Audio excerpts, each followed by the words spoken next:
alanganan, alam ng puso sa dibdib mo'y buhay. Lupang hinirang, duyan ka ng magiting, sa manlulupi, di ka pasisiil. Sa dagat at bundok, sa simoy at sa langit mong tuhaw, may dalagang tula at awit sa paglayang minamahal. Ang kislap ng watawat mo'y tagumpay na nagniningning, ang bituin at araw niya kailan pa may di maginiling. Lupa ng araw ng walhating pupunta, buhay langit sa piling mo. Aming ligaya na pag may mga atin na mamatay ng dahil sa'yo.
Celebrity Style Inspiration.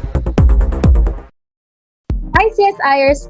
Thank you for showing us so much love on Twitter and Instagram and staying with us from the very beginning.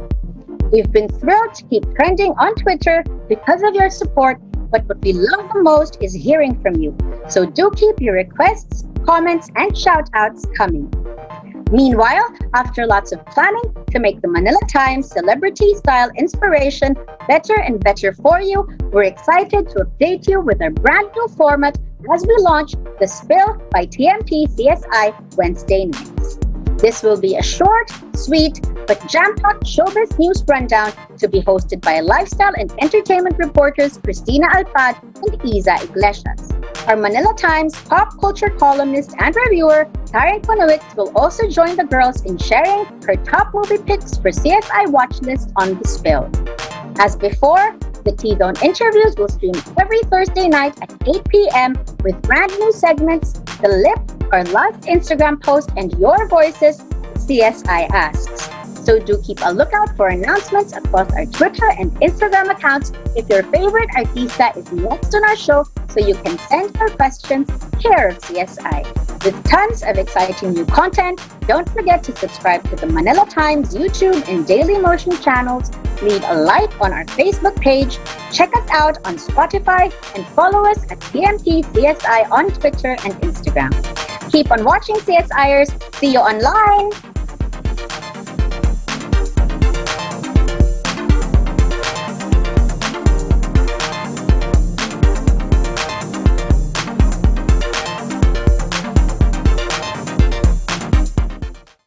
CSI Celebrity Style Inspiration. For more episodes featuring your favorite artistas, do subscribe to the Manila Times YouTube, Facebook, and Daily Motion pages. And don't forget to follow us at TMT CSI on Twitter and Instagram for more updates. Bye!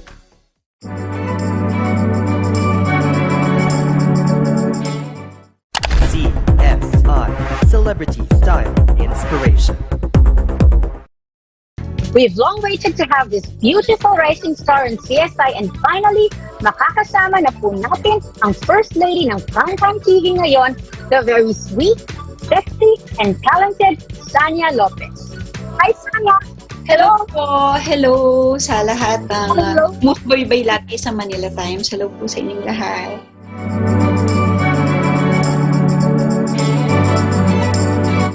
CSI Celebrity Style Inspiration.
A warm hello to everyone watching us on the Manila Times Facebook Live. We're excited to bring you our second lifestyle forum and present a timely look into our ever-evolving way of life amid this truly incredible age of the internet. I am Tessa Mauricio Ariola, the Manila Times Lifestyle and Entertainment Editor, and it is both my pleasure and honor to moderate what I'm sure will be a riveting discussion among the movers and shakers in the Philippines digital sphere today. Allow me to introduce my debonair co-moderator for this forum, who you always see on one of our shows called Coffee Break. One of our special features editors, I'd like to welcome Mr. Dafort Villaseran. Hi, Dafort. Hi, Tessa. It's nice to see you all glammed up today. Thank you. It's not very often we get to do this anymore. So, Yes, we try. And we also try in CSI. Naparami yata yung namin, yung mga clips namin kanina thanks to our director. So next time you have to talk to him para puro coffee break naman yung ipakita niya, 'di ba? Well, it's nice to see you again, and it's nice that you're doing well, and you look nice and healthy. You too, and thank you. I mean, I joined you once before in Coffee Break, so I guess it's medyo payback time. I reeled you in to join me to co-moderate today's forum. But before we continue, of course, we'll have our official welcome to the forum. I will proceed. I'm just trying to fix these things in my ears. Okay, there we go. Well, like I say on our show CSI, let's get started right now. It is but fitting for the official welcome of our viewers and esteemed speakers today to be made by someone who has truly embraced the digital shift, be it at work or home. And just as fittingly here at the Manila Times, the very proponent and initiator of significant and dramatic changes on how we deliver the news today is none other than our President and CEO, Dante Clink-Ang II. A true and committed newsman at his core, it is because of Mr. Ang's insatiable fascination of how the world of media is constantly evolving in the digital age that we, a 122-year-old legacy brand in Philippine publishing, proudly find ourselves relatively in step with the early converts of Jeristas now delivering the news since the now iconic newsprint. Ladies and gentlemen, please welcome for the opening remarks our President and CEO, Dante Clink-Ang II. Thank you, Tessa, for that introduction. I think we have to go back to our organizers to find out how come you and the Ford always get the more interesting assignments, but no less important. I'll be brief. I just want to say thank you, of course, to the people who made this event possible today. First of all, our co-presenter, Maybach, and our special partner, Doña Elena. I'd like to thank also our organizational partners, the MAP, Phoenix, the French Chamber of Commerce and Industry in the Philippines, the British Chamber of Commerce and Industry in the Philippines. And of course, I'd like to greet and thank our speakers today who will be properly introduced later. Of course, Mr. Martin Yu, the Director of Shopee Philippines, Ms. Sophia Nguyen, President of the Global Corporate Development for Laika, our newest partner in the social media sphere, and of course, Ms. Stephanie Balaos Guerrero, who is here representing her company Evident, but we know her better as a mentor of our digital team because of her role as a professor at AIM. Thank you to all of you for agreeing to speak today. It promises to be a very interesting forum. As I said, there is a lot of discussion now on how we recover from the pandemic. We know the setback we suffered last year with a 9.5 contraction in our economy. All eyes are set on the recovery this year, but I think that may have been set back by the bubble that had to be reimposed earlier this year because of the resurgence. That event alone may cause the Philippines to miss our target of 6.5 to 7.5 GDP growth this year. And it's interesting to talk about how we will cope. And of course, I think digital is the way forward. As Tessa said, at the Manila Times, we fully embrace the digital transformation. But this is not about us. This is about the general economy. And as I said, it's very interesting given the profile of the Philippines. 70% of our GDP is comprised of consumption. And with lockdowns still in place in parts of the country, and of course there's still fear among people. I think digital it offers a safer, probably more convenient alternative to recovery. And certainly, the government is looking at boosting its own investments to recover. But I think given its smaller share of the total economy, it really has to be the private sector to lead the way. And of course, we'd like to hear how we go about that from our speakers today. So allow me to stop here. Welcome everybody to today's forum. Thank you again to all those who made this event possible. And I hope that we learn something important today about how we live in the new normal. Once again, thank you very much and good afternoon to you all. Thank you, Sir Klink. Thank you. Yes, I know, I think today is going to be fun. I mean, even with everything that's happening, I think we are going to find out how convenient life has become. I've even digital shift in our lifestyles. And today, excited ka na ba malaman kung magsistay on ito even beyond the pandemic?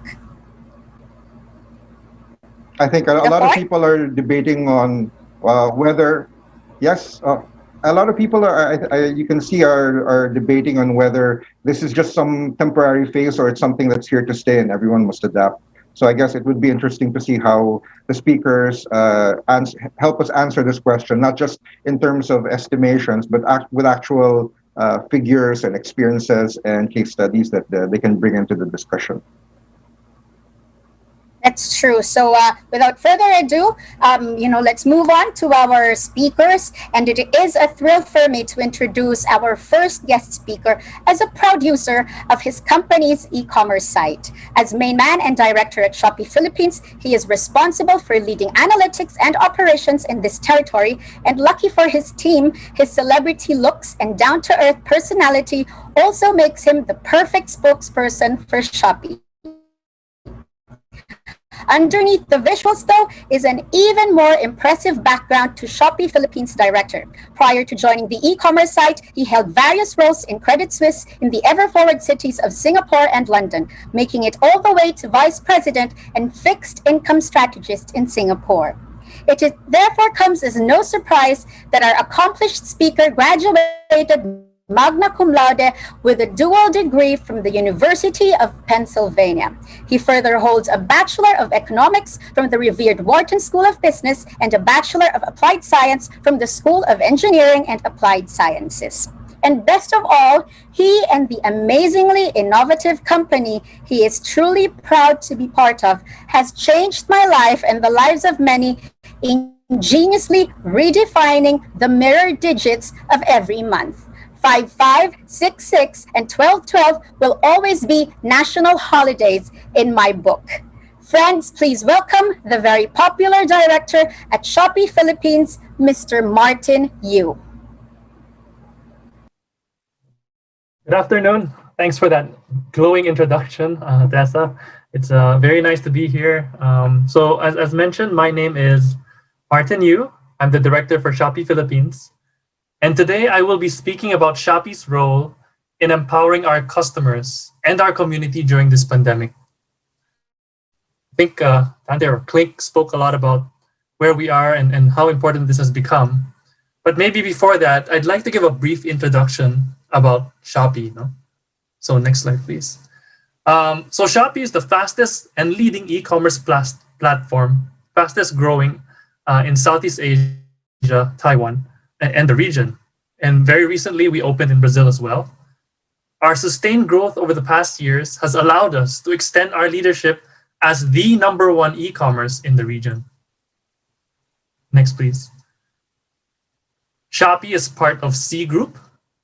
So under C Group, we have a digital entertainment arm, an e-commerce arm, which is Shopee, and a digital financial services leader called C Money. we are actually the first Southeast Asian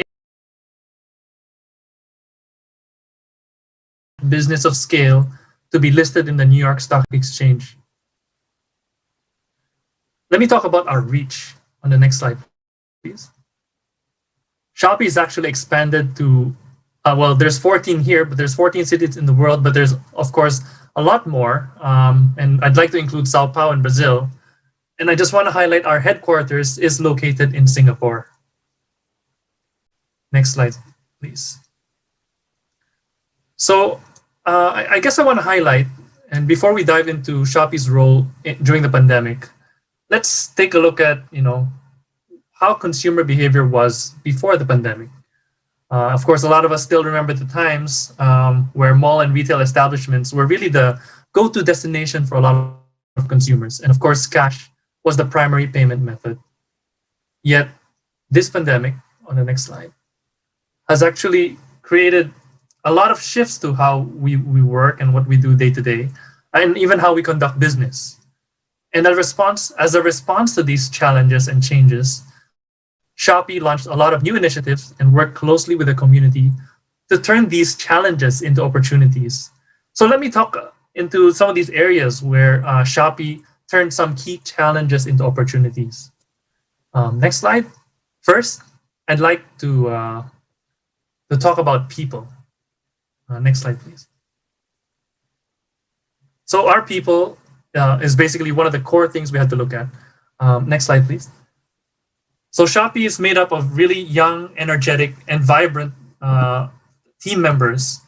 And I think we foster and create a fast-paced environment where employees still have the freedom to carve out their own space. So at Shopee, we really foster this open and honest environment where our employees feel like they're all assets. Next, please. And of course, even so, we had to adjust the way we work to become quick and efficient. So we shifted everyone towards a remote setup to ensure that our services were continuous. And this is particularly important to the places like the warehouse, Shopee Express hubs. So we had to create these special work arrangements for those. Next, please. We also faced challenges adjusting our operations to cater to the needs of Filipinos. Syempre, at the time, a lot more people were using the app, and we had to build a robust logistics ecosystem designed for quality, reliability, and scalable deliveries. And we also rapidly expanded Shopee Express to cover more areas to grow our reach. On top of the people, of course, we'd like to discuss our consumers because they're part and parcel, and even core to what we do. No? Next, please. So we made sure we innovated our platform to provide users with a convenient shopping experience from the safety of their own homes. I think a lot of these you are hopefully very aware of. We launched campaigns like the 10/10 Brands Festival. We kickstarted Christmas celebrations with our Shopee 11/11 to 12/12 big Christmas sale. This year, we launched our first mega sale with a 3/3 to 4/4 shopping sale. And just earlier this month, we even held the 5/5 Brands Festival. So there's a lot that we did to focus towards providing essential items and top brands for our consumers.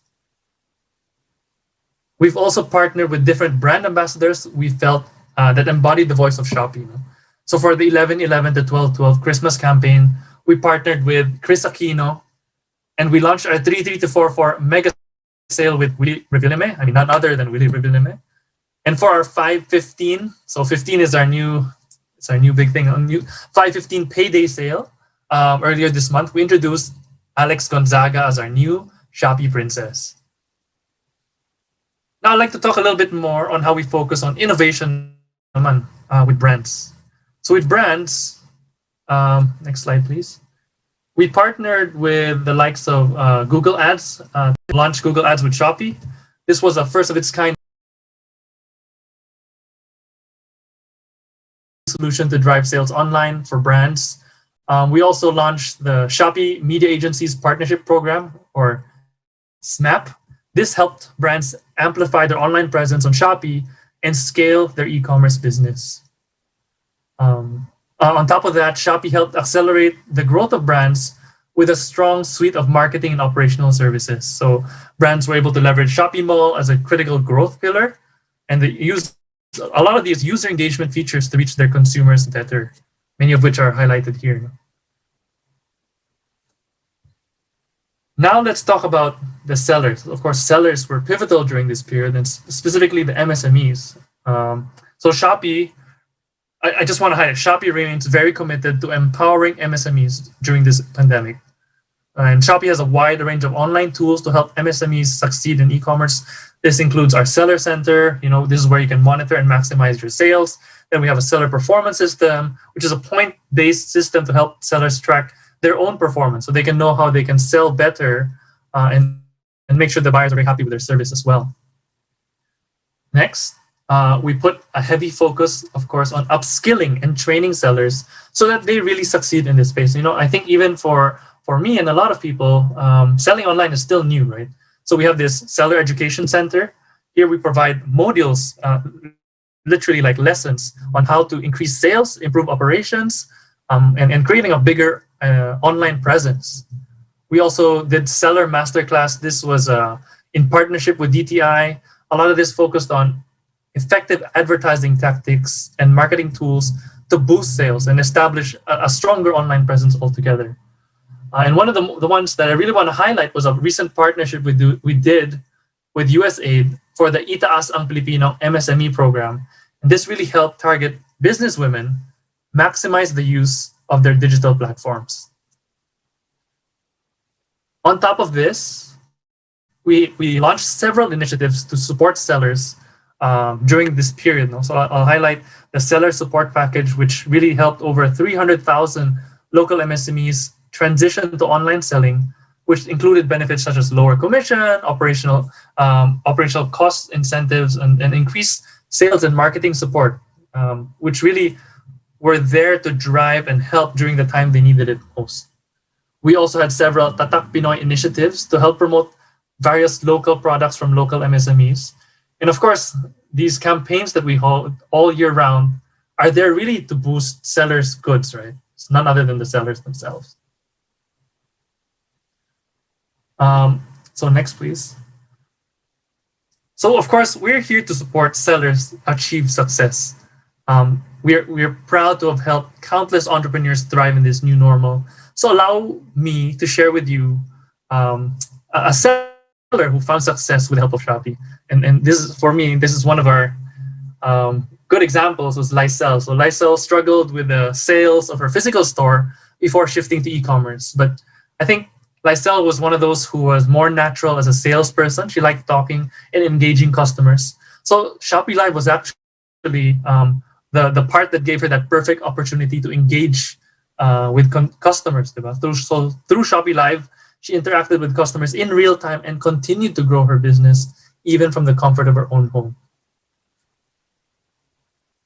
Finally, I'd like to talk to you about how we focused on the community. So Shopee is committed to uplifting the community as well via our CSR initiatives. And a lot of this we call the Shopee Bayanihan pushes. This was launched in March 2020 with the objective of providing support for medical frontliners and Filipinos in need. So I'll talk about these three thrusts. We had the Shopee Bayanihan donation drive.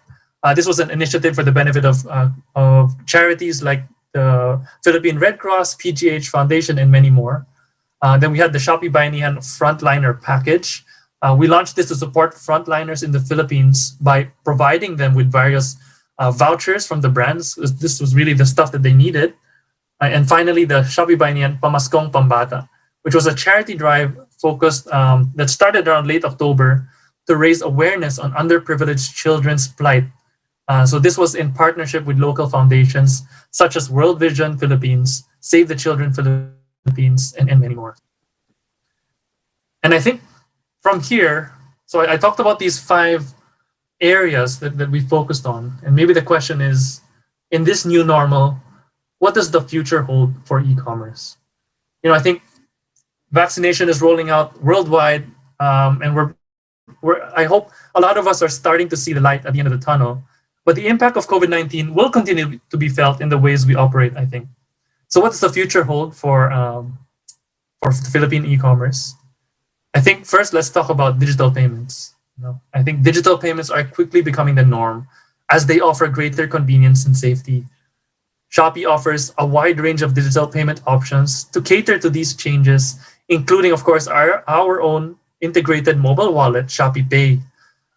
And in fact, it's something we want to highlight because Shopee Pay saw a four-fold increase in the number of orders completed via Shopee Pay across the region. So it's a really exciting innovation that we're pushing, and hopefully we'll see more on this as well. Next is on logistics. Of course, as we grow more, logistics will remain more important because consumers will continue to rely heavily on e-commerce platforms for their daily needs and essentials. So likewise, in the Philippines, Shopee saw an 8.5-fold increase in food-related items shipped from our warehouse. So this will be a core focus and something we think will be very important moving forward. And I guess we also want to talk about how the brands are growing. So today, there are more than 23,000 leading global brands, global and local brands on Shopee Mall. So Shopee works closely with these brands to push the boundaries to create new and exciting shopping experiences. So this is one of our more recent examples. Shopee worked with Pond's last year to integrate its AI-powered beauty tech solution, Skin Advisor Live, into the online shopping experience. This gave shoppers that access to a free personalized skincare analysis to make them have more informed purchases. The pandemic has really changed life as we know it.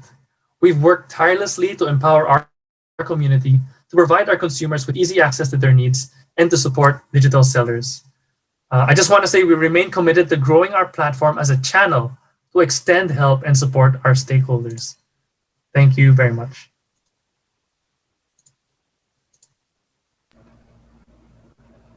Thank you very much.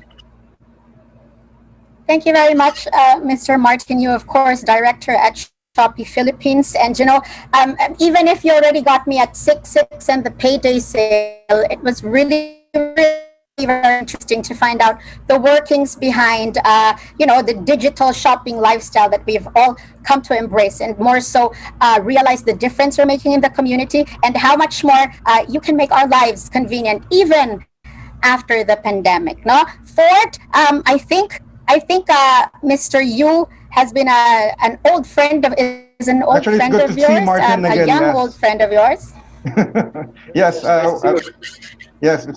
It was. I had the opportunity to be able to interview you also previously, and as usual, it's a pleasure hearing all your innovations and your interesting ideas about how we can help the lives, improve the lives of people, especially during these times. Thank you so much. And I'm sure later on we'll questions for Mr. Yu, but we move on first to our next speaker, and I think the honor of introducing her is yours, Ford. Thank you, Tessa. Our next speaker, Sophia Nguyen, is the President of Global Corporate Development for Laika. For many of you, you might be familiar, you might even have accounts with this new social media platform. It's a Silicon Valley company focused on combining finance, content, commerce, and community. So the angle that they have is basically where people are able to both enjoy their social media experience, at the same time have opportunities to be able to convert their experience into items of value, so to speak. Now, for Sophia, prior to her career at Laika, she had specialized in investment banking and wealth management with JP Morgan. After about 12 years or so, and she also worked for Wells Fargo, and for this took her, this stint was for about 2 years or so. And overall, that rounds up her wealth of experience, leading her to today's talk about Laika. So, hello, Sophia. Thank you for joining us.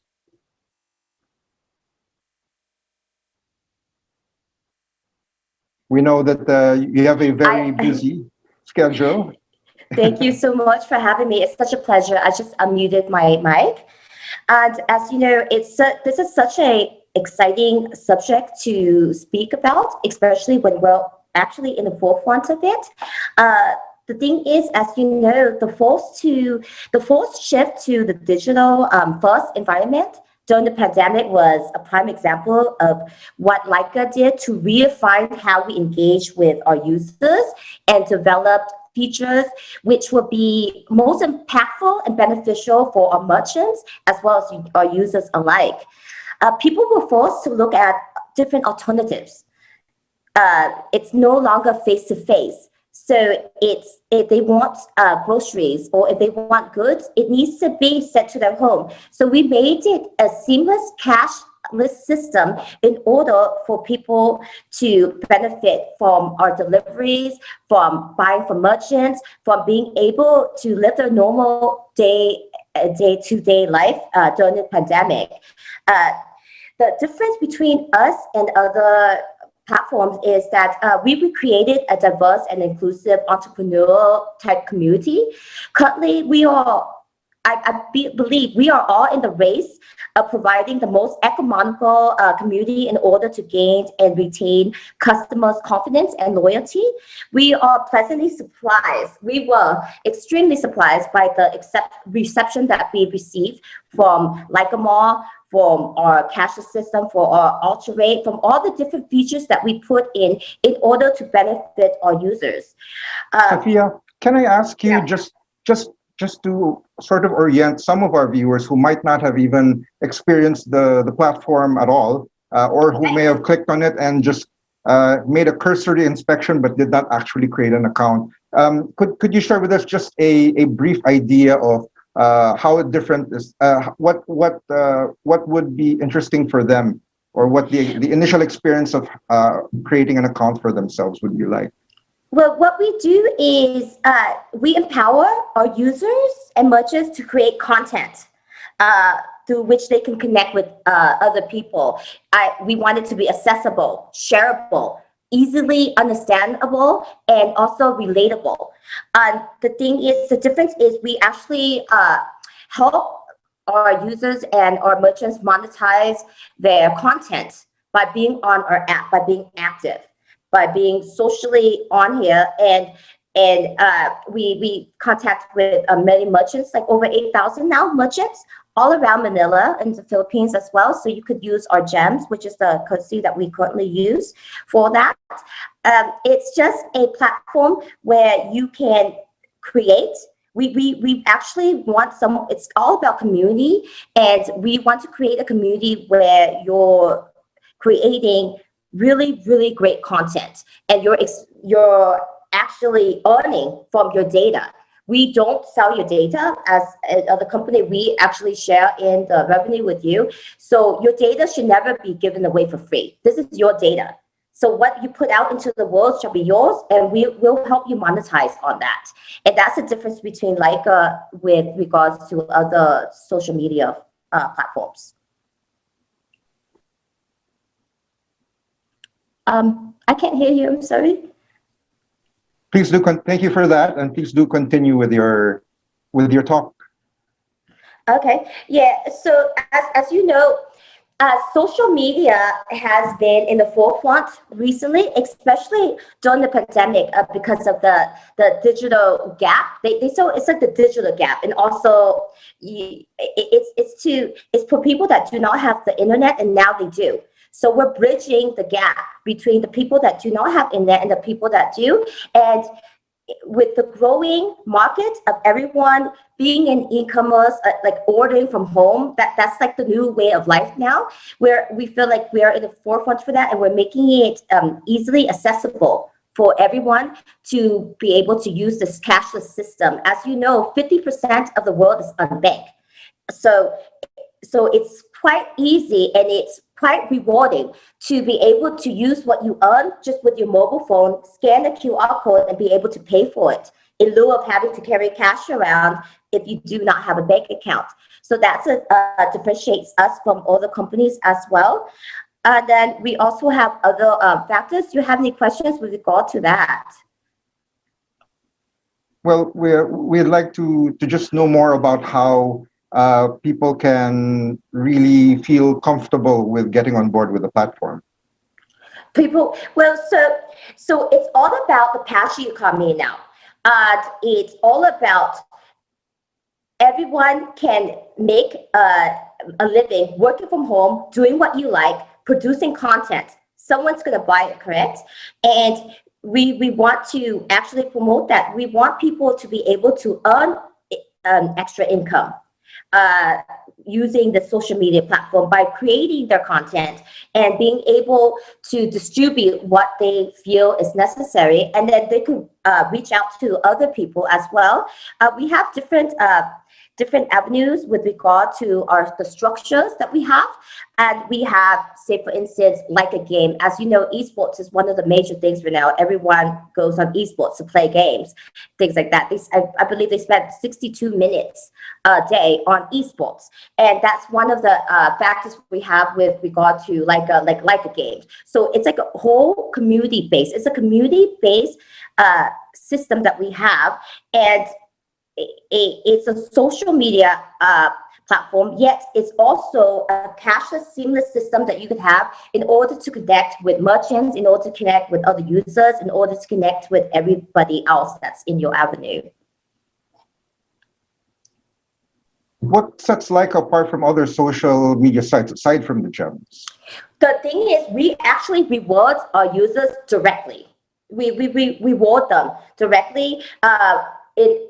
Other social media platforms are really advertisement based. Like they lean towards that advertisement sort of formula. We're not like that. What we do is we distribute what we earn from advertisement or merchant partnerships to our users. And then in return, it's a whole ecosystem that we're able to build. So we take a smaller cut in the beginning, but yet I think we're able to build micro influencers and influencers in lieu of having, the other platform. In order to earn really good money, you have to actually be one of the top influencers. However, with Leica, you don't have to be. You could just be a regular influencer and you have like 1,000 true fans, and then you'll be able to earn funding through there. So the potential to earn money, you don't have to be the top 1%. You could just be a regular user. You could be a micro influencer. You could be anything that you like, and then you'll be able to earn money straight away. Clearly, with content, people can just share things about themselves, things that they like, and then they can actually monetize this. So how can Leica members then become sellers? How do you become a seller? What do you mean? Will you repeat? Oh, so sharing content, right? Is that what yes. How can you be a seller on Leica? Well, seller is something that's different. You mean an influencer, someone that if you influence someone to purchase a product because you really believe in that product, is that what you're referring to? Yes, or are you referring to a merchant? Oh, okay. Mm-hmm. So you could just start today. That's the beauty with Leica. You don't have to have a brand behind you.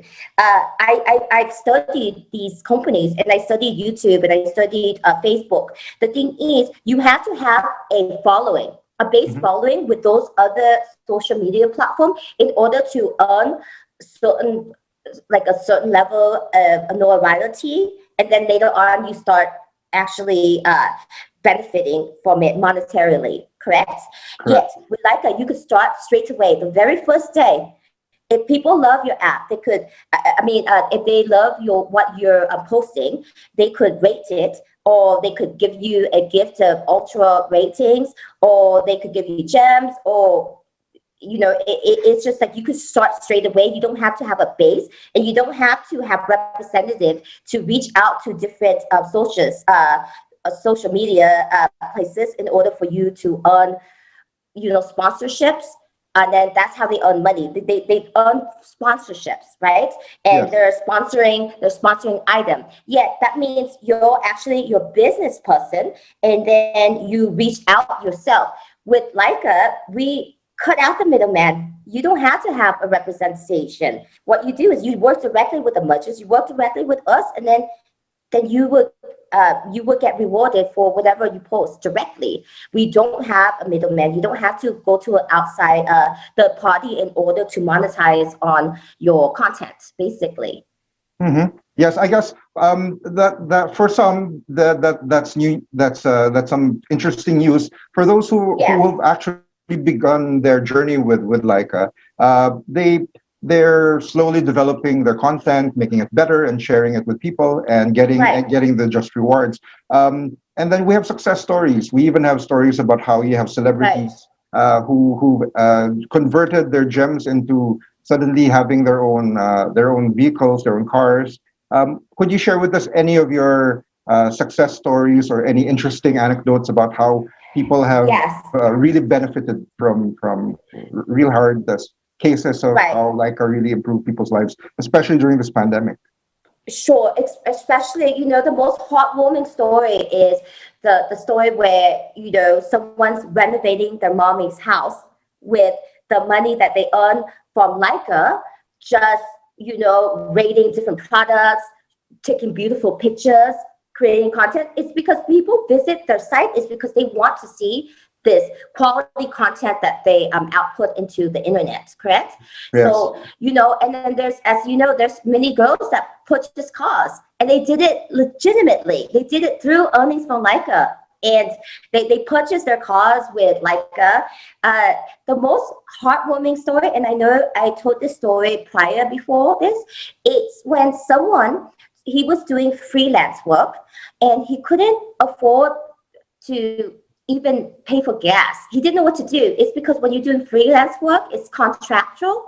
So during the pandemic, he started posting every single day. He went on Leica. He posted great content. He posted content where it took a lot of data as well, like to analyze this with regard to, okay, so what do people actually like? So he started posting what people really want to watch. So then he started posting that, and he was able to purchase his mom a phone, and her phone was 4 years old. And in lieu of buying himself a phone, he bought his mom a brand new phone because hers was always laggy, and she was his #1 fan, So she kept going. So she's his #1 fan, and she kept going on to like his content, yet it kept freezing. So what happened was he purchased her the phone, and it was really, really touching.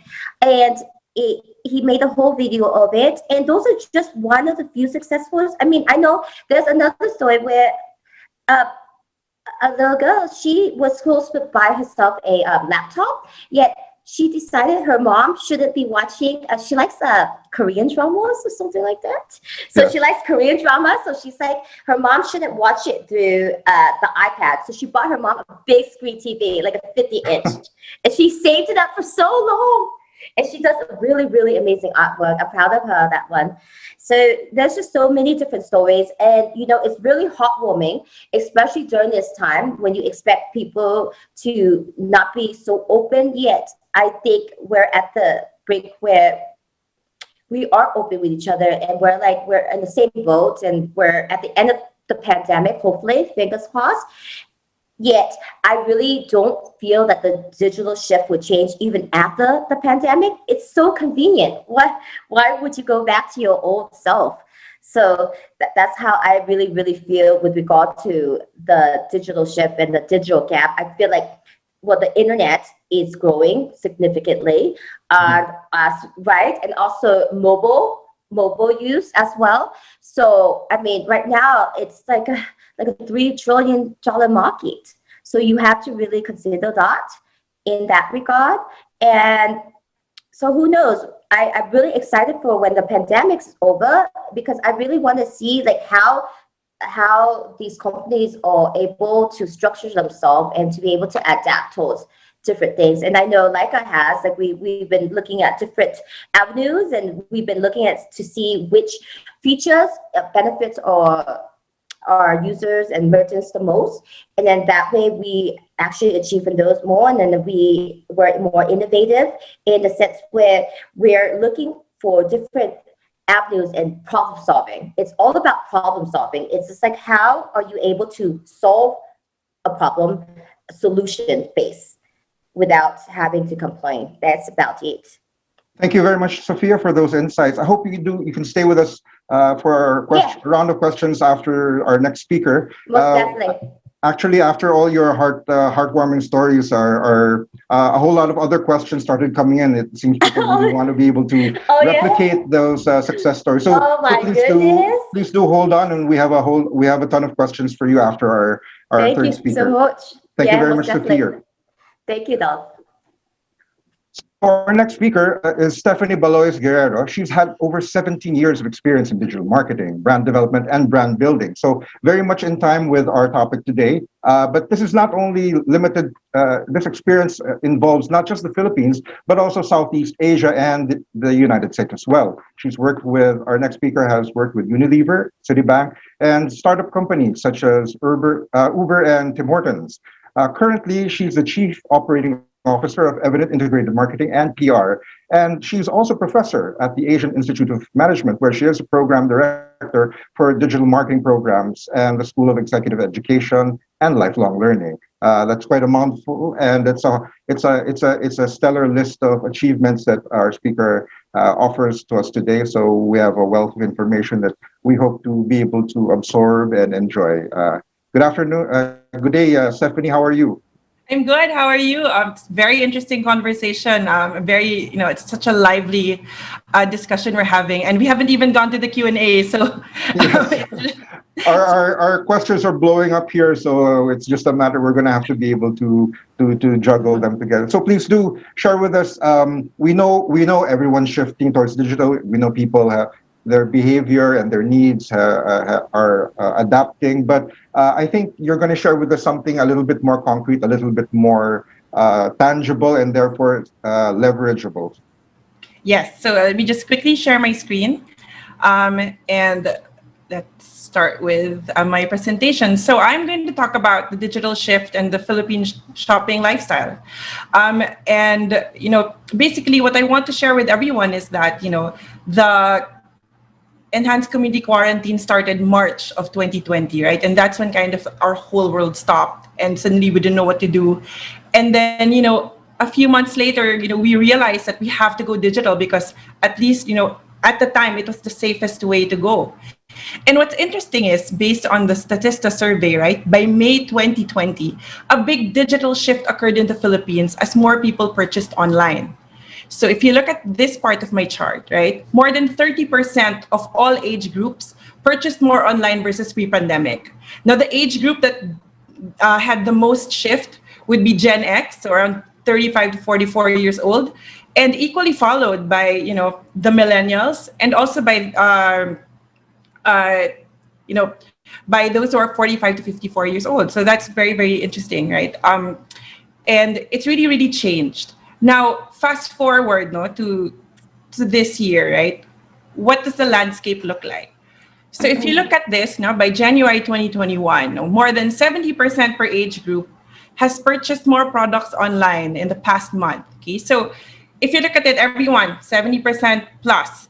The most, I guess, significant here would be ages 35 to 44 years old. We could say that they were the early adopters to this one in that sense. Also because this is the age group that would have the more confidence in actually doing this online because you can say their incomes are more stable. They've been paying stuff through their credit card online already. That's why, purchasing more or shifting here to buying more in e-commerce wasn't as difficult for them. But it's really, startling to see, 70% per age group has purchased more products online in the past month. Now, how big, is the e-commerce industry in the Philippines anyway? And I just want to, set some context just for everyone here. The e-commerce spend in the Philippines is around 7.85 billion US dollars, right? And if you look at the spend by category, travel is still the biggest at 3 billion. And this was, in 2020, considering, that it was, a pandemic and there was a lot of community quarantine, guidelines in place, followed by, video games, which is a 1 billion US dollar market, and then followed by electronics and furniture and appliances. So these are the big categories in e-commerce. Now, what's interesting to see is the growth, right? So how has the pandemic, impacted the growth of these categories? So if you look at travel, it's cut by half, of course, because we couldn't really move around. People were staying at home, and just rightly so, right? Because we were doing our part, not to, as a community. But what's interesting to note here is that if you look at food and personal care here in this side, with the avocado as an icon, right? 64% growth. So what this means is that people are buying more groceries online. People are, buying more food online, right? And then it was also followed by, toys, furniture, and, digital music as well. So these are, the top growing categories, last year. Now, if we zoom in to the consumer goods portion, right? So this one is 3.5 billion US dollars, and it continues to grow at 42.5%. So what this means is that a lot of people are buying consumer goods online. And what this also means is that if you are, a seller who has not yet transitioned online, this is a good opportunity for you, or there is a market for you to participate in. Okay? And then, speaking of, digital payments, Martin touched upon it in his talk earlier, and of course, we heard also that Laika is doing well, right? And what it is that the consumer payments market in the Philippines is 10 billion US dollars, and it continues to grow at 26.6%, 27% growth. And what this means is that people are adopting to online payments. They're using Laika, they're using GCash, they're using Shopee Pay, Lazada Pay, PayMaya, and they're also doing online bank transfers, through the online banking apps. So digital payments is growing and it will continue to grow throughout this year. Okay, so the next question now is, since we're talking about e-commerce, right? So where do people shop online? So I would categorize this, into three types of e-commerce channels. Okay, the first is what I call the direct manufacturer or retailer. The second are e-commerce apps or aggregators such as Shopee. And the third is social media selling, or what we call the informal channels. And I'll explain why. Okay. So the first type of e-commerce channel is really direct to the manufacturer or retailer. So an example would be Nike. Nike would have their own website. You can order directly from Nike, pay there, and they'll deliver to you. Another example would be Unilever. So Unilever has the U-Store, right? You can buy Unilever products. They can deliver, anywhere, and you pay there as well. So that's another example of, a direct manufacturer e-commerce site. Now, the second type of, channel would be the apps or aggregators. So a lot of us are familiar with this. Again, right? This is our favorite. One of our favorite things to do, we'd go to Shopee or Lazada or Zalora, eBay, Beauty Manila, or we'd order from Grab or Food Panda, get our groceries from Metromark, or buy anything we want that's available in Picaroo, right? So we have a lot of options. And as, again, someone who has not yet, gone online, these are great opportunities as well. Now, just to share with you information from iprice.ph, right? Shopee leads in monthly visits at 54.6 million visits every month. And then Lazada, followed by Zalora, eBay, and Beauty Manila. So this is kind of what the landscape looks like in terms of the aggregator market in the Philippines. Now, the third channel I want to talk about is really social media selling or informal channels. So this is selling through Facebook and Instagram. You fill out, an order form through a Google form or, through a private message. They have their format already, you just fill it out. And then the payment is done through either direct deposit, GCash, PayMaya, or COD. So basically in the, what we call the informal channels, it's really, there's really no real payment gateway for these sellers, and it really depends, on what bank accounts they have, where you can actually deposit the money. And you discover this through social media ads, there are Facebook groups, and recommendations of friends. And for those of you, who are familiar with this, this is the market where they say DM is key. So this is it. Right? So knowing these three channels that are available out there and, the shift to digital and what the landscape looks like, what does this mean now, for your brand or for your business? So first of all, it's important to transition online. You can do it either through your own website. If you want to do your own e-commerce site, you should have social media presence. You can do it through aggregators, such as what I mentioned earlier. And if you decide which route to take, you have to ensure that the online customer experience is as seamless as possible. So, from search, ordering, payment, and delivery. Earlier, Martin touched on the fact that he thinks that logistics and, again, digital payments is going to be big. And yes, it is. It's going to be even bigger, especially because, people are transitioning to online and they need this in their logistics and supply chain to be able to give, a seamless customer experience. And then the second important thing is to have a strong digital marketing plan in place. So you have to know your target audience and the digital behaviors. You have to, know what your brand essence translates to online, right? Versus TV, radio, which we're used to. Everything now has to translate well online, on social media, for example. And you have to know which digital marketing channels to focus on, because there are a lot. There are a lot of channels, there are a lot of networks. So you just have to know which ones to focus on. Again, have smart goals and KPIs per channel. And it's very important to have the right people in the digital marketing team, right? So growing up in the marketing space, right? Digital was not as big as it is today. So it's usually like, it was just a by the way channel that, if the brand manager had time, she'd do it. And then it shifted to, we need, to put someone in digital marketing, and they put like one person to handle all the channels. But now, looking at 2021, we see that, one channel, is not, cannot be handled just by one person. For example, social media, you need to tag team with a marketing person and also a customer service person, who, if people ask questions. So it's very, very important to have the right people in the digital marketing team. Now, another question that I get a lot, not from, from people that we work with and even my students at AIM, is that, digital marketing, it only works well for retailers or if you're selling something. But the truth is that's not true. And I want to share quickly just some, quick case studies of what we do at Evident and how we are able to really, bring digital marketing and bring the message out there more. So on the left side, you'll see that we work with Sunny Studios and we do their ad placements on social media. So that's what most people would know as like digital marketing. But we have advocacy communications as well. So in the middle, you see this one. This is work we've done with USAID and the Bangko Sentral ng Pilipinas, and it's an advocacy communications campaign to really encourage people to shift from digital, from cash on delivery to digital payments. And then on the rightmost side, we did work with the Department of Health and USAID also to really spread the word on the minimum health standards, using a face mask, what to do during quarantine. You have to have your quarantine pass, what would make an efficient, grocery shopping experience, given that you have limited time because you want to get out, get your groceries and come back home, right? So these are things that you can do, online also.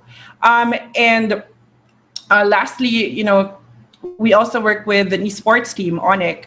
And, just because, the pandemic is here, it doesn't mean that the world completely stops. And, it was mentioned earlier that esports is huge. And yes, it is growing here in the Philippines.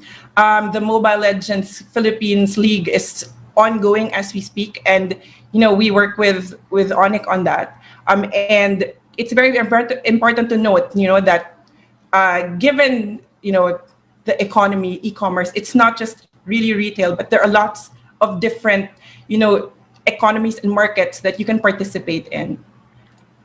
And then the third is really be responsive to your audience, no matter what channel. This is very, very important, right? You have to engage with your audience on social media, and you have to be helpful and approachable, okay? And then number 4, what this means to your brand is that expectation should match reality. I post a funny photo, but it's true, right? The product should look like, when you see it, when you wear it, it should look the same, right? So it has to be, it's very, very important. Packaging is important, product performance, and timeliness of delivery as well.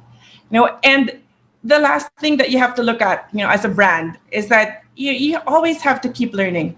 This is not a one thing fits all. It's not, I get this right the first time, right? You may not get it right the first time, and it's okay, right? You always have to keep learning because the online landscape is so dynamic. You have to keep experimenting. You have to be on the lookout for trends. You anticipate the needs of your target audience. And you always have to be where your target audience is. So if they're on Laika, then you have to be on Laika. So these are the things that you need to do, to be able to adapt, to this time. So in summary, right, if you're able to do these 5 things, I think that you'll be able to succeed, right, in the current landscape of the digital shift and the Philippine shopping lifestyle. So with that, I wish you all stay safe and healthy, and thank you very much. If you have any questions, just let me know. And thank you so much for your time. Thank you, Stephanie. Ms. Tessa, wasn't that a very, very comprehensive and very, at the same time, concise talk about the 5 steps by Stephanie on how to make the most of the digital shift during the pandemic? Thank you, Stephanie. Thank you so much. We'll be inviting our other speakers to join us also. We have a ton of questions that we mentioned earlier, well, one of the things that perhaps we can get the ball rolling. I open actually the question to all 3. We still have Martin with us and Sophia. Basically, we hear a lot. We just want to be able to sort of rise above the noise, right? Everyone's talking about the digital shift and all the opportunities that are available. But essentially, can you tell us, in a similar manner, you have like 5 steps on how you'll be able to address or adapt to the digital requirements of your enterprise, your small business, or even your big brand campaigns for the year moving forward. I think what people would like to be able to see is perhaps a comparison. You have a macro brand experience and then a micro small business, personal business, and we've touched upon how it's been successful, yes. But there's also what people don't see, the struggle phase, where this is how the digital thing that we did, and that's how now we can talk about your success stories. It could be any top of mind example that you can give about how there was this very difficulties that you had, that people that you know of, digital marketers.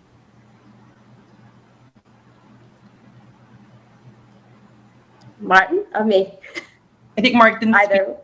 Yes, Yeah. Martin, if you care to share with us. I understood the question more on like what were maybe early of getting launched. Is that a similar understanding? Yes, struggles that people can relate to or understand, and how they can also replicate for themselves. Because we know that successes can be done. That's the tail end of the digital action or digital journey. The beginning part is actually the most interesting and difficult, because the kinds of challenges that people have to overcome, small scale or large scale. I guess I could talk about basically we have quite a few of these case studies of sellers who are adjusting from their offline selling and trying to transfer this experience to online. The one I was sharing earlier was this person who's basically a much better salesperson. That's why so parang I didn't gloss over the details, but at the beginning when she started her store, she was basically saying, bakit it's not quite as where I wanted it to be, but then it's figuring out which correct tool helped her find what she was comfortable in, and of course get her to sell better. Because we have another example of this was a guy who can't remember the name off the top of my head, but he was a guy who did lots of arts and crafts. So arts and craft, I think if you put it on the front page with big sales, it's not the kind of sales that you would think people want to buy kasi mas mura, diba? So yes. At the beginning, his whole digital experience was like, how do I meet with the people who want to find my product? And then we worked with this Tatak Pinoy virtual trade fairs, and that's really finding his audience. And he found his audience there. And since then, it been growing a lot. No? Kasi I think first is finding your audience, and then when your audience understand that's what you want, or you're providing something they want, there's a bit of them talking to each other. There's the word that gets around. Hey, where did you get this? I got it on Shopee from this shop. You know, and that's really, when we've seen this story countless times now. When people start, parang, how do I start selling? Siyempre, it's the first thing you do is they list the product. Tapos parang one day, bakit wala pang benta the first day? And it's, yes, it's you hear really, that a lot. yeah, it's a journey. Now, yeah, everything, all this for us is why we focus it all on education. Kasi parang, here are things that have worked for many people. Here are ways to market your products, and then that's how you get started. And I think normally it builds up from there, and that's something we see very, very often on Shopee. So I think Tessa has some follow-up questions for you regarding. Yes, sorry, I think I got cut a little earlier. I didn't know what I missed, but I was riveted by Professor Stephanie's presentation, and I'd like to congratulate, of course, Martin and your company, for being the most visited shopping site here in the Philippines right now. But we do have questions for you that have come through our Facebook, Martin. We know that you have another appointment to go to shortly, so we'll ask your questions first. Someone from Facebook, Christina, has asked. She wants to know, what are the demographics of Shopee's market today? Because of the lockdowns, have you been successful in drawing shoppers from the older, non-techie bracket? And if so, how are you able to do it? Very detailed question, but thanks for sharing it. So I think the average Shopee user, so I think we're quite spread out. There's both men and women. I think the key age group is between 20 to 39. Everyone who knows how to use cell phones, living in the urban parts of the Philippines where connectivity is good. These are the tech-savvy, prolific social media users, hungry for products. Convenience is really important. Everything has to be at the tip of their fingers. So that's the core, and that's really kind of our young driving force for mobile commerce and mobile payments in the region. But that being said, we're also seeing quite a large growing adoption among slightly older users, and I think that's for us something we're very proud of. We've actually been recently seeing a steady increase in number of Shopee Pay transactions made by users over 50. And of course, our goal is to be able to cater to all demographics, because it's built with this mobile first approach that's trying to understand the needs of consumers. So a lot of what we're trying to do is to make this wider and become easier to use for everyone. No, I think that's very reassuring for those of us still resisting that shift to digital, because you are putting our needs first and hoping to fill that convenience.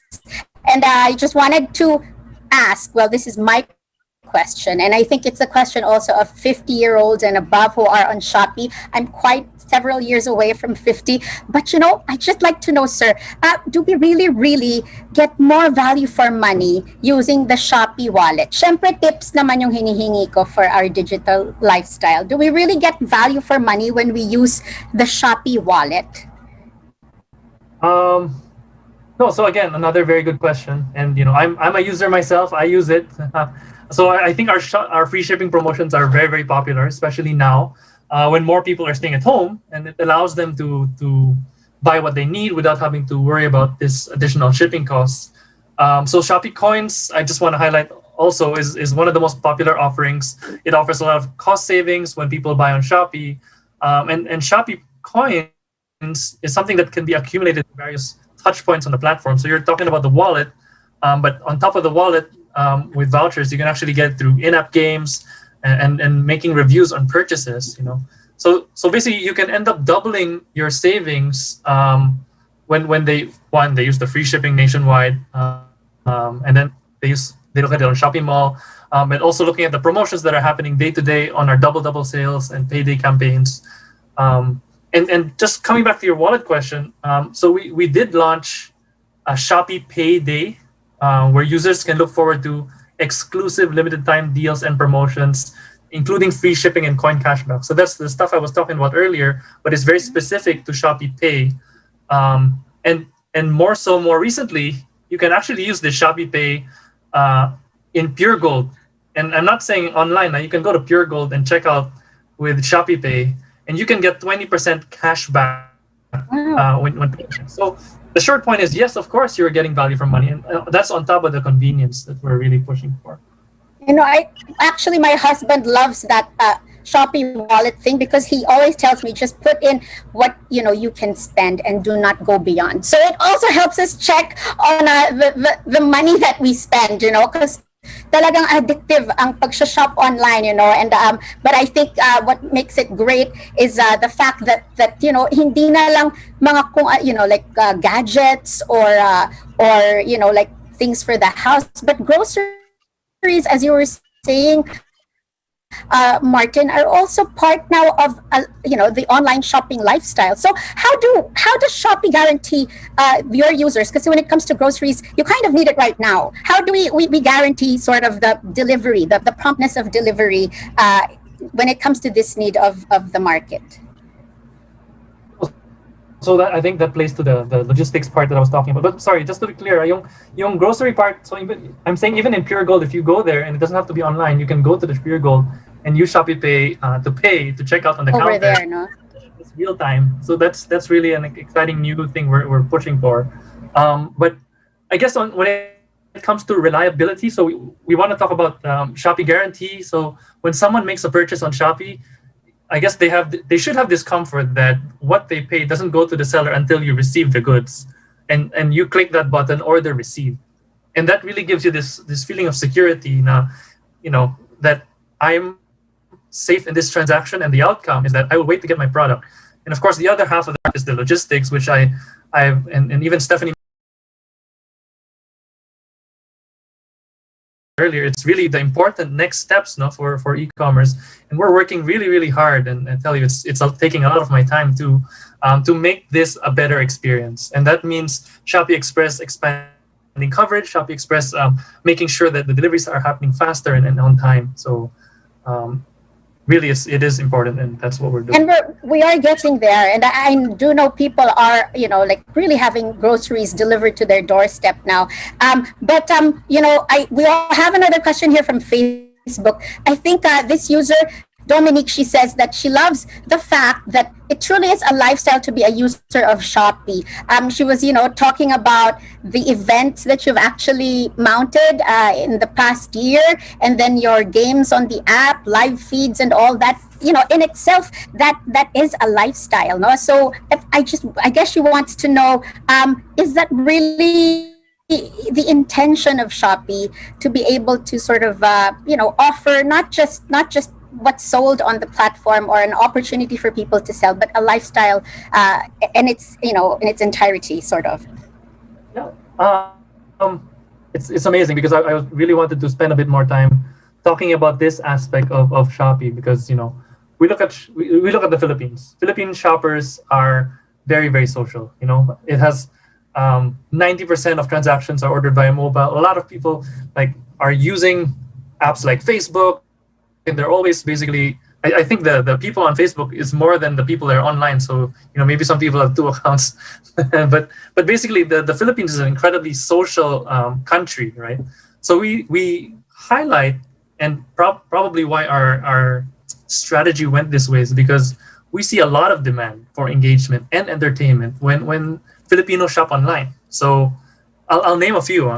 So we have Shopee Live, which is how you can buy and sell and basically engage your customers. So a lot of shoppers are increasingly turning to this feature. We have Shopee Live. It's a popular entertainment source. We have 450 million views on Shopee Live across the region during 12/12 last year. So that's, just think about that in the greater scheme of things. That's a lot of people being excited, just interacting on that transaction.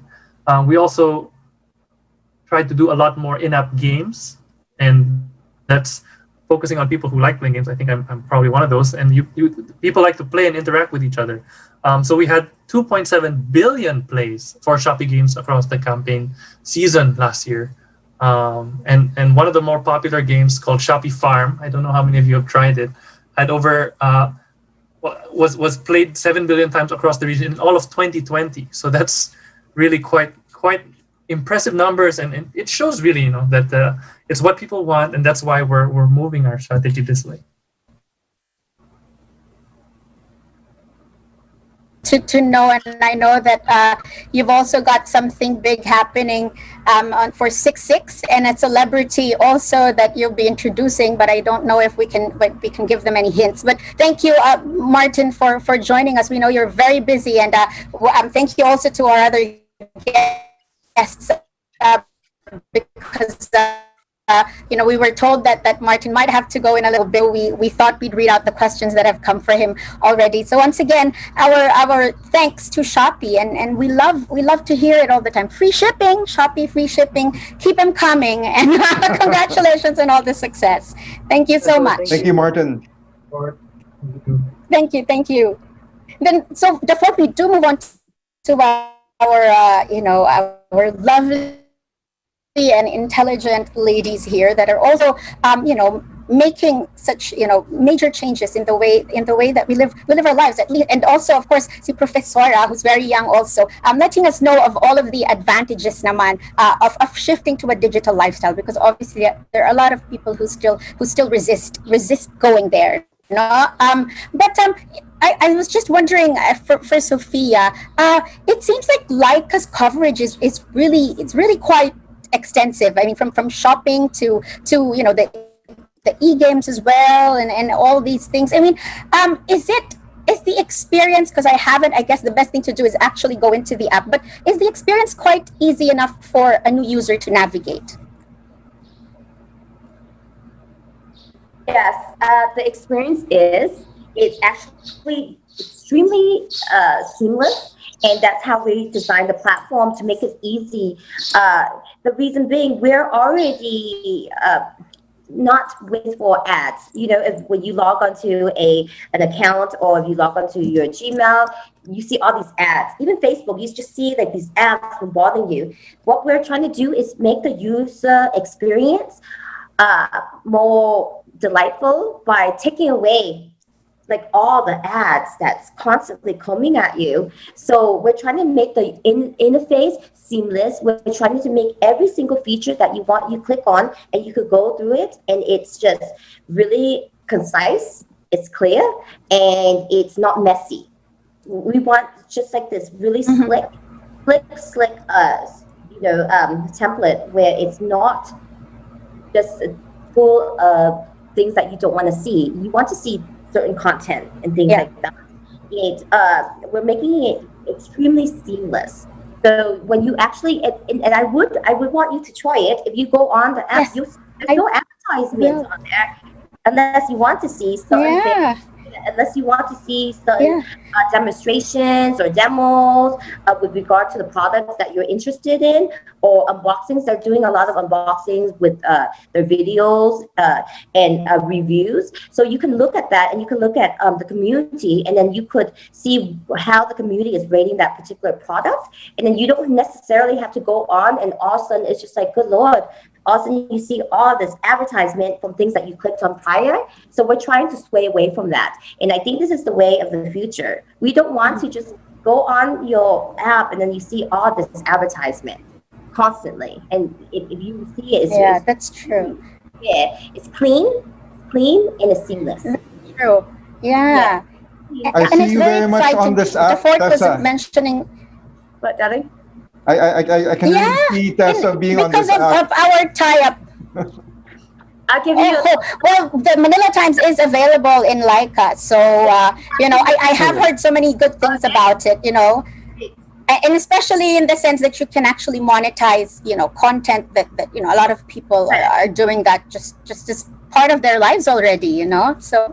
Right, and I believe the ultra ratings, that means someone actually bought gems, or they use the gems that they earn. We call gems, it's like, gift card in electronic mode. So that's the currency that we're currently using right now. And people are gifting the gems in which they earned, or they purchase more gems at a 5% discount and gifting it to other people. So not only has it become like a gifting community, it's also become like a status symbol in a sense where you can gift ultra high ratings to your crush or to something that's impactful towards you. And I really, really, truly believe that that's one of like the most profound features. People are so giving, especially during these times. And Yeah, it's rather quite touching. That's one of the features that I love, and I really do love. I have to tell you, the esports games. Oh yes, yes, yeah. I know. A bit there. A lot of celebrities also in the Philippines right now that have really gone into it. Yeah. Right. And keep in mind, I was a girl that was like, why would you go on your phone to play sports? And now I understand. It's skill-based sports. You have to be really extremely smart to win these games. Yet the difference is yeah. Okay. Sorry, go ahead.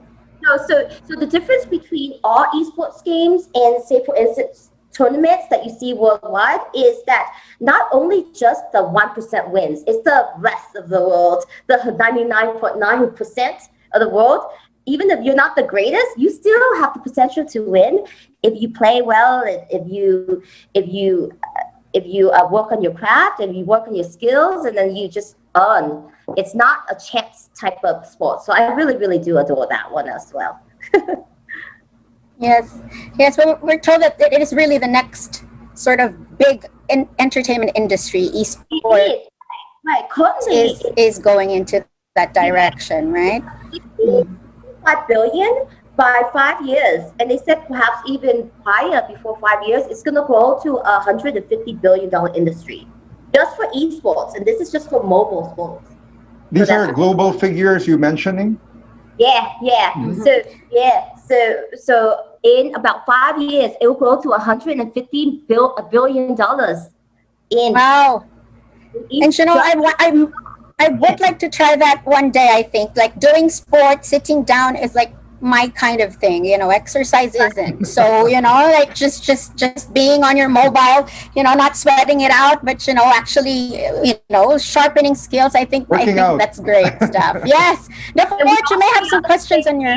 But when we have this goal, so we'll definitely win for sure. Yeah. Therefore, you may have questions in your end. Yeah. If I may share this, I think this question can go both to Sophia and Stephanie. Although thanks to Shelo here, she asked, like, would you say that the bulk of consumers are still millennials, or has like say Generation X or Gen Z or even baby boomers, have they overtaken the herd, so to speak? So in the Philippines, majority is millennials and Gen X. So it's that combination. But what I've seen is actually the boomers. This target market, a lot of them have adopted to online selling and online purchasing, even online payments, for example. So my parents, my friends' parents, they all now have their banking apps. They now pay the Meralco bills online, the water bills online. So they've adopted. And one thing also that we've seen is that the boomers are the real growing segment when it comes to grocery shopping, because we touched on that earlier, right? Yes, I know Tessa mentioned that and was asking about it.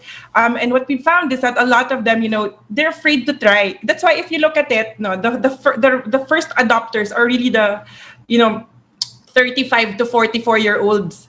And then their parents, these are the boomers. So once the kids have become, confident case studies for their parents, so what's going to happen is, oh, mom, I'm going to get you a Shopee app. Let's go buy your groceries in Shopee. I'll do everything. I'll just put your credit card here and everything done.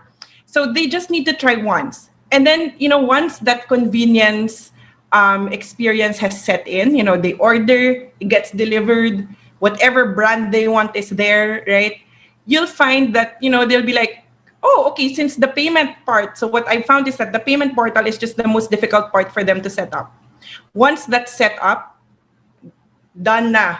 They're going to do their own shopping. They're going to be on 6-6. You'll find, boomers asking, Gen X or the millennials, so what's on your basket? What's on your cart for this next sale?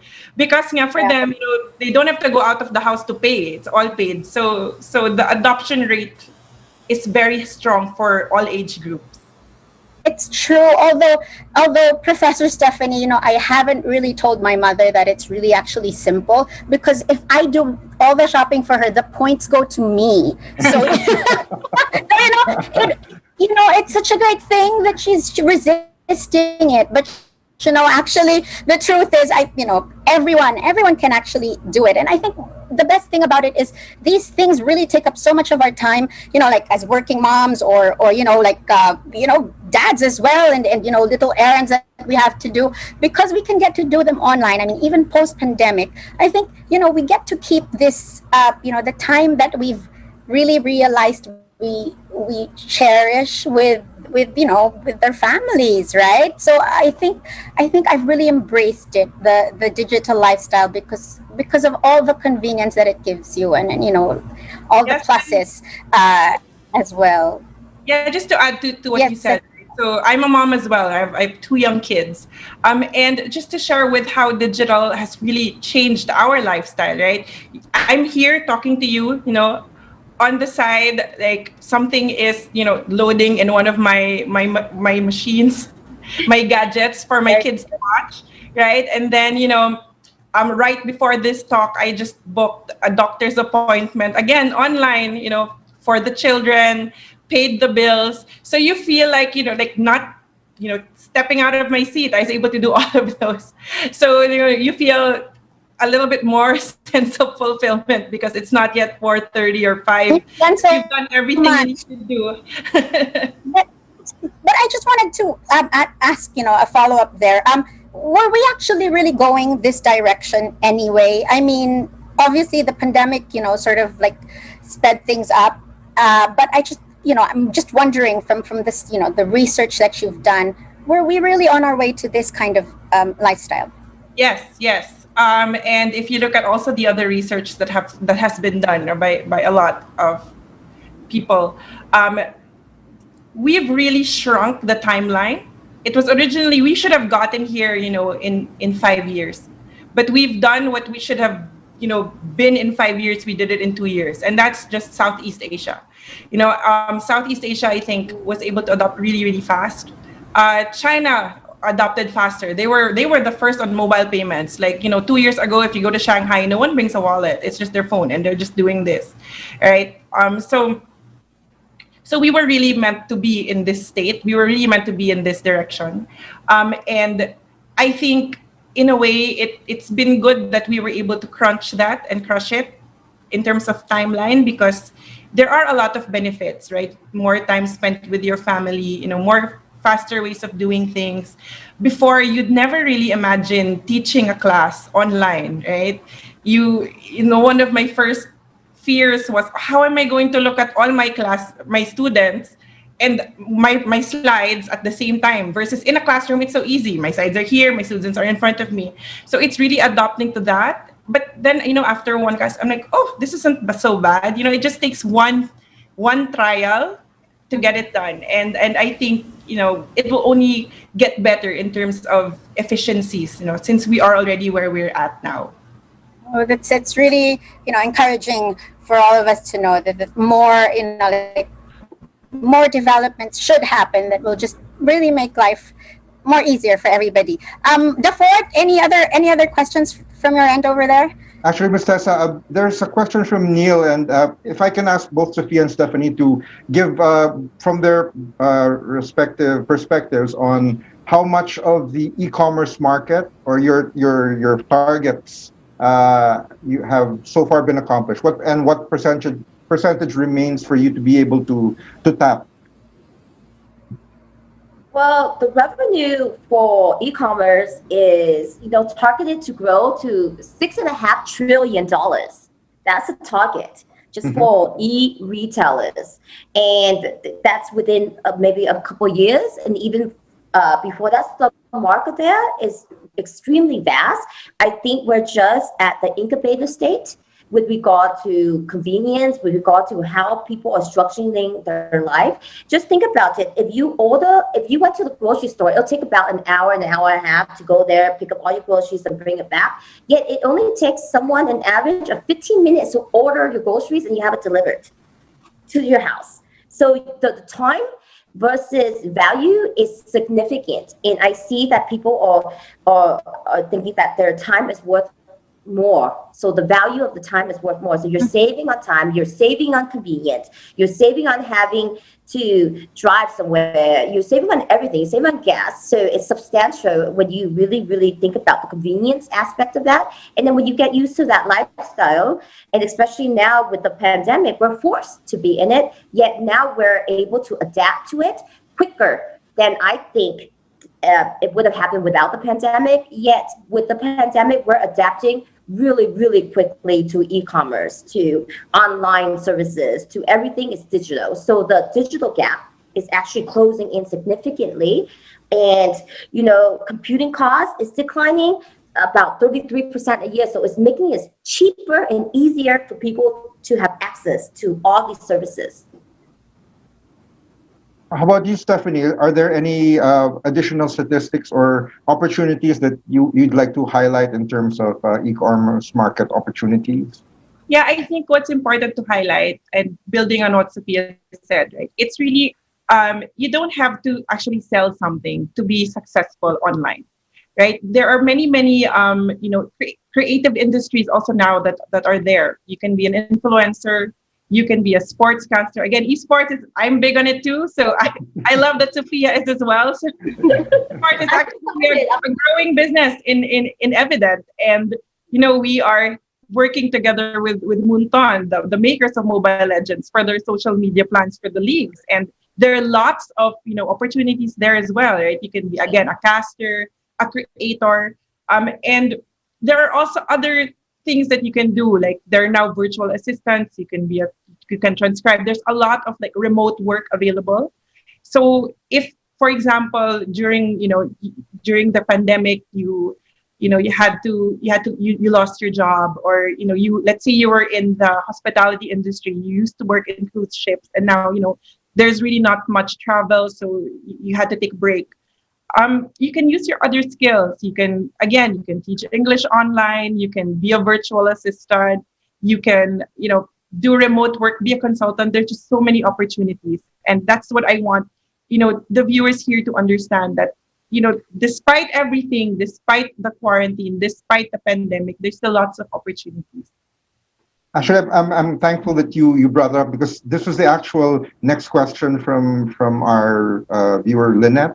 The question is targeted, I guess, in particular to OFWs, because they're back and a lot of them are jobless. But there are those who've graduated and have no job prospects, or at least seem despondent about it. And then there are those who've been retrenched. So you have this large unemployment rate growing, ballooning, and maybe you've touched upon it. Could you perhaps throw out more ideas or scenarios that have actually worked for other people and they just need to replicate?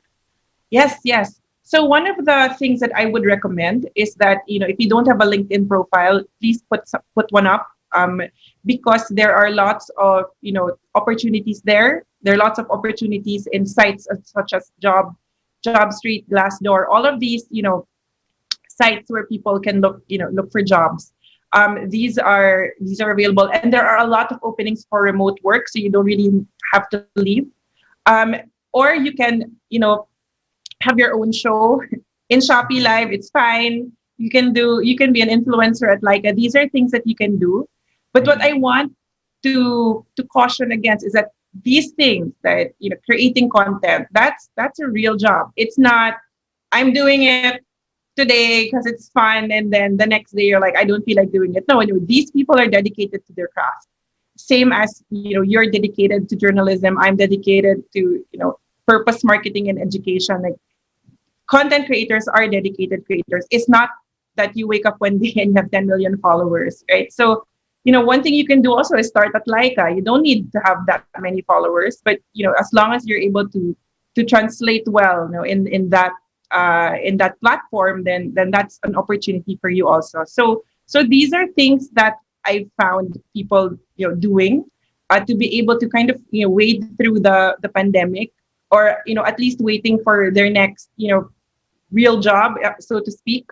Mm-hmm. But also what I've seen is that a lot of them are enjoying this. So people taking videos of them cooking food and saying this is how you make camaron rebozado, and it turns out they translate really well on YouTube. So they just keep at it, and then they just decide, okay, I want to do this more versus going back to the office. I always thought, like basketball players and singers, maybe they do, they live out their passion and actually earn from it. And because of online, we can get to be those people as well now, just bringing a hobby onto the platform and actually monetizing it like is doing for us. My question for Sophia, though, is very simple, and this is just for me. We'll have other questions later on. I just wanted to know what the name Laika, if it stands for anything, or why is that the name of this platform? The reason being, the name of this was, that's not really a true meaning to Laika, except it's just like a acronym for, it's like work like a boss, or it's just like a, like you could do like this, like it's just like it's just a name where it's catchy, first of all. So when you're doing a company, you choose a catchy name, yet it also has so many different meanings that it has a life of its own. Like everyone has a different meaning for Laika, and Laika just means Laika. It's just like whatever is what you think it is. It is whatever you think it is. I know. Pretty cool. Yeah. Yeah. It's just like pretty cool, actually. I like a this or like a that. I thought it was coming from all the likes and everything. It could, right? I mean, that's one way of seeing it, but it's true. Open for many meanings and it's just many definitions, and actually opportunity for so many people. Yeah, sometimes you just want to let people come up with their own meanings. It makes it more meaningful in that sense, in that regard. Yet the base of it is just, one, it's catchy. It's a really good, positive sounding name. And not only that, you could put it into a lot of your quotes. So it makes it easier for people. We've been liking memes lately. So it's making people write a lot of their memes lately, like with regard to Laika. And it's really funny. You should look at that. Yet another point I wanted to bring up, like the digital shift, and you see this shift coming in really substantially. It's because from now on, people don't view content creation as their second job. It's as a career. So that's also a big major shift. Like people are actually making careers off of this, off of their passions, off of what they love, off of like just some niche market that they're able to reach. And that's how when you're on the right platform, you're able to reach people who have the same interests as you, and you're able to monetize on your interests by putting out content in which you feel that is relevant to your particular interests. So that's a major shift. It's not like, okay, this is just a side job for me. It's actually a whole career now, which it's really profound. As you can see, you saw the trend going on. However, now it's more and more, because you don't have to have 100,000 followers or 1 million followers. You could have 10,000 followers or 5,000 or 1,000 and still monetize. And that's the difference. And that's where we're leaning towards. It's for the micro influencers, the influencers, like for anybody. And there's this really great article. It's called 1,000 True Fans. So just read it. You can have millions of fans, or you can have 1,000 true fans, which is people who are really, really interested in what you have. And they're really your fans, your true fans. So you only need 1,000 in lieu of needing 1 million. So it's actually a really good study that they did. You just need those hardcore fans that actually believe in what you believe in, what you output to the content, and they'll be able to share it, and they're your true diehard fans. And I think those type of people are harder to come by than someone following you with them. So your diehard 1,000 fans, that's what we should strive for in the interim. Yet we should strive for more if you like. But right now with the social media, platforms expanding in all different areas, where we're beginning to see different trends that's starting to surface. Mm-hmm. Well, thank you to our how many followers do we cherish in your social media, the fort? We have to embrace them. There are real fans. Thank you to our real fans. But any more questions over on your end, the fort, before I move on to some that have been sent over here? Maybe just one or two, because time is a ticking, and I think we're about to reach the end of our forum here. But lots of interesting topics really that have come out. The fort, your turn. Well, Sophia mentioned careers, and you yourself had mentioned how Laika can represent the likes, or the term of being sharing something that you do like. But what about in terms of careers? What if people, what if they like to work for Laika itself? What are the because you have a lot of people wanting to work for tech companies. You have and the sentiment in Silicon Valley now is not as grim as it used to be. It's kind of hopeful with the surge in digital shifts, right? So I suppose you can give us an idea in terms of Leica and other tech companies. What are the growth opportunities, particularly for employment? Well, particularly for employment, I have to let you know data is king right now. If you're not a engineer, meaning a coder, someone that actually codes, I think if you really want to work for a tech company, you could specialize in data, which you could analyze it, because right now data is king. It's straight. It's just king. It's just what we use to like forecast or algorithm on, to code or different languages on. And my advice is just depends on what you like. Why do you want to work for a tech company? Like, I can't, there's so many different jobs with regard to tech companies. There's engineers, there's salespeople, there's marketing, there's corporate development, there's human resources. So it just all depends on and falls on what you're passionate and what you're skilled about.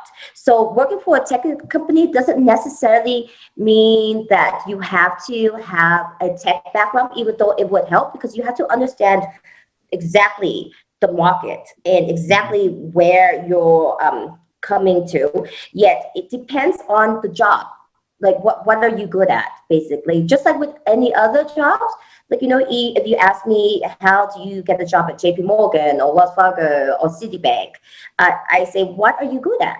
What do you like doing it? And in that way, you'll narrow down the point. Don't be so vast.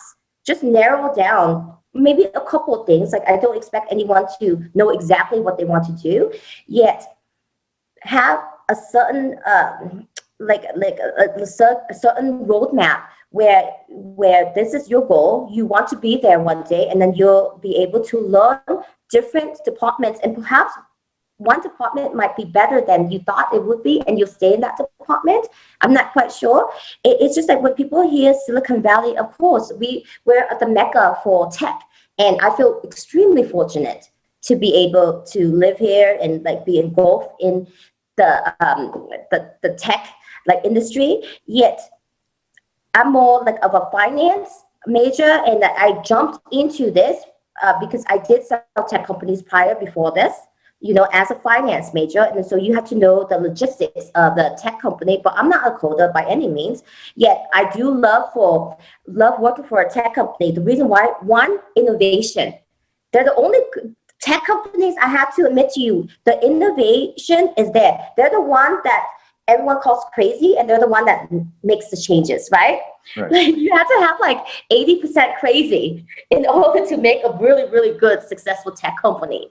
You have to think of something that no one ever thought of before. So the innovation is there. The intelligence level is there. Everybody is really working towards a goal. So right back to your question, I don't know.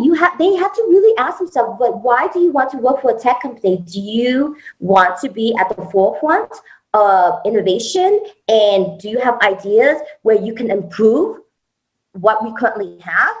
Or do you want to work on the other end, where you're collecting all the data, you're collecting everything, and you're writing up like scripts and algorithms in order to analyze the data. So it's up to the person individually. So I can't really give like a vague answer. I know it's a long-winded answer.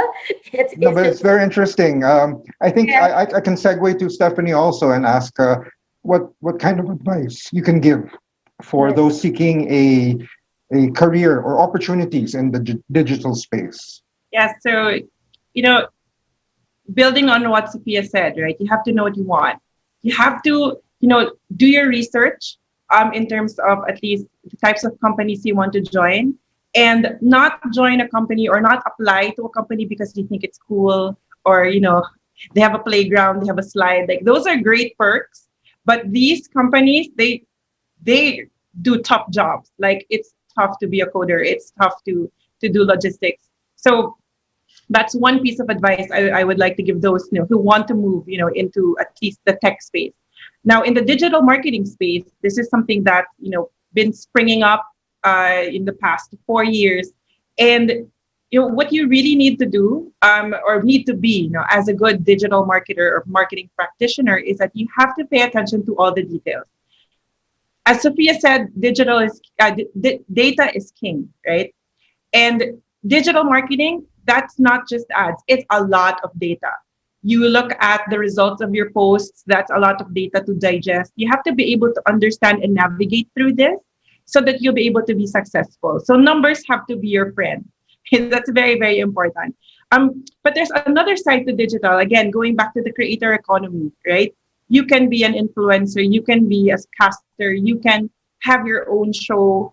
But again, it takes dedication and work to do this. And, I'm going to bring out again my professor hat and, tell you 3 things that you need to know, or at least need to consider, when you want to, build your own basic empire on digital.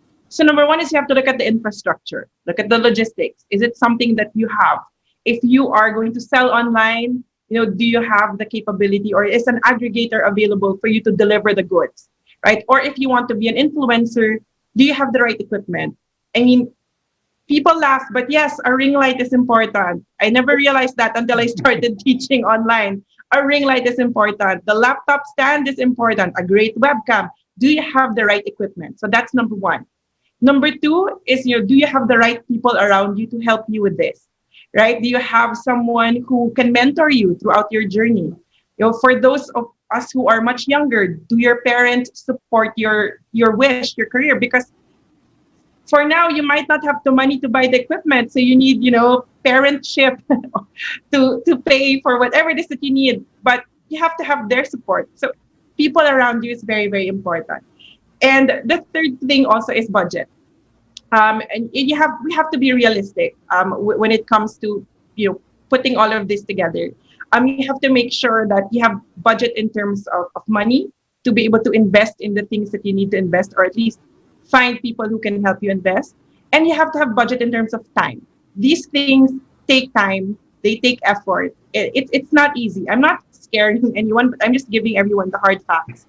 So if you are able to figure out your infrastructure, have the right people around you, and you're able to budget your time and money around what you need to do, then I think you'll be able to be successful no matter what field you decide to enter in the digital space. I actually have, that was really profound. Thank you. I actually have one more point to put. I think for people that are brave, be brazenly brave. Yes. Like, don't care. Just be brazenly brave. You know what? Create something that is so profound that someone will actually take a look at it, even though they don't know who you are. So if you want to work for a company, do something or build something or make something or create something, create like a poster, create like content, create or bring up points, and then send it to them and be like, you know what? I will work as an internship for 6 months, and after 6 months, hire me as a full-time. Brazen bravery. It never fails. Because you know what? Perhaps if you send it out to 20 people, 19 people will say no, yet that one person, you only need one person to be like, this person actually puts out good work. It's true. could help you find what they say, my own people. If you kind of feel like you're interested in something that isn't really, like in the mainstream or whatever. I mean, sure enough, there will be other people out there that kind of have the same interests as you, and you don't know. I mean, especially if you're looking for love, it might be, you might find the one there. But that's just a little konting showbiz lang dun sa topic natin at nilagay ko. But I guess the question that the girls would like to ask the two of you, since you've told us that you are into e-gaming, and I'm sure that when you go on and check all the fashion and all that stuff, in Leica or Shopee, and it kind of really needs a huge effort to sort of stop and actually put your phone down and move on to the next thing that you've got to do. What is your tip or your trick? Because I always give myself 10 seconds. I go last 10 seconds and then I go count 10 seconds again.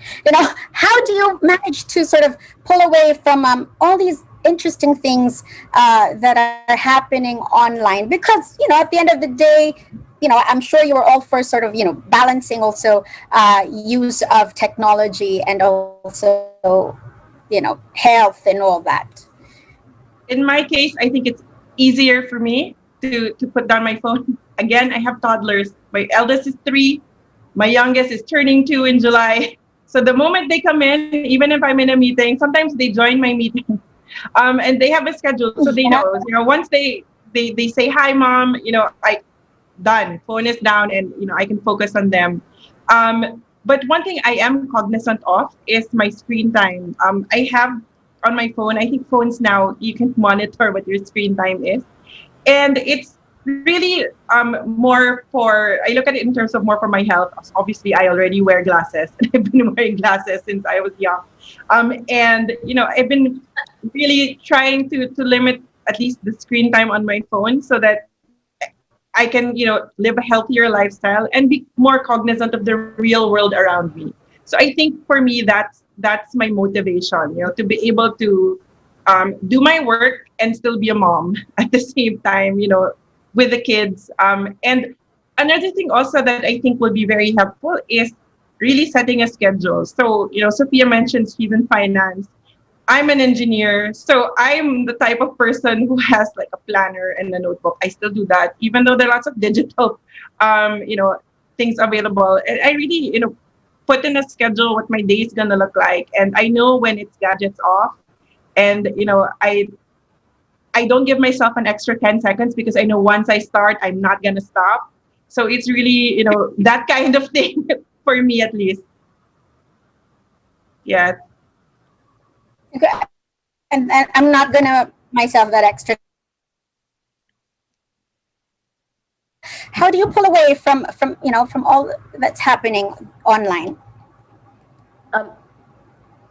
You cut out for a minute there. Did you ask me a question? Or you cut out for a minute there? Yes. How do you know when it's time? Yeah. How do you know, and how do you pull away from your gadget? I mean, like when you're probably surfing, shopping, and all that. What discipline have you put in place? Well, that's a battle every day. I haven't won it yet. I'll let you know. It's just like I can't tell you like I know anything. It's just like when the time that I turn away is when I have an alert on my phone for a meeting, or like someone calls me. It's because like with regard to we have to be on social media. We have to be able to search data and things like that. So my whole job is consumed by learning the market and learning everything. So it's not necessarily just on social media. It's actually on Twitter. Well, Twitter is social media. So like just everything. Like I try to not narrow myself just to certain news like Fox or CNN or CSBC. I want to look at everything and then make my own decisions. So like it's a vast type of knowledge pool that you pull from. Yet social media can be very, very hard, especially if you're like in a game or you're posting something and like your content is rated really highly. It's very hard to pull away from it. And I see the reason why people do that. It's because it creates like a happy place, especially during these times. Yet for me, I still haven't mastered yet. So if anyone knows, let me know. That's it. Yeah. Well, Stephanie just said, don't give yourself that extra 10 seconds. So I will try to do that.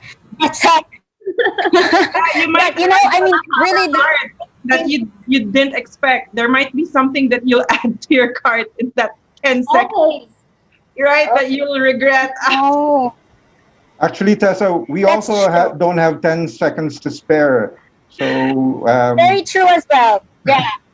But obviously we'd like to thank our guest speakers, expert guest speakers for really giving us all the information and equipping us as we all continue to make that shift to the digital life. We really learned so much from the both of you today, and of course Mr. Martin Yu of Shopee. Thank you, and thank you also Dafort for joining our lifestyle forum. So thank you, everyone. I guess we're gonna have to wrap up. This is like an interesting e-game, like an e-game you can't put down, but we will have to end and say goodbye from all of us here at the Manila Times. We hope that you did pick up quite a lot of tips and that courage, that brazen bravery to go and move on to the digital life. So once again, thank you very much. Thank you. Thank you so much. Thank you so much. Thank you for having me. It was a pleasure. Me Hope too. to chat with you all again. Yes.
Celebrity Style Inspiration. Hi CSIers, thank you for showing us so much love on Twitter and Instagram and staying with us from the very beginning. We've been thrilled to keep trending on Twitter because of your support, but what we love the most is hearing from you.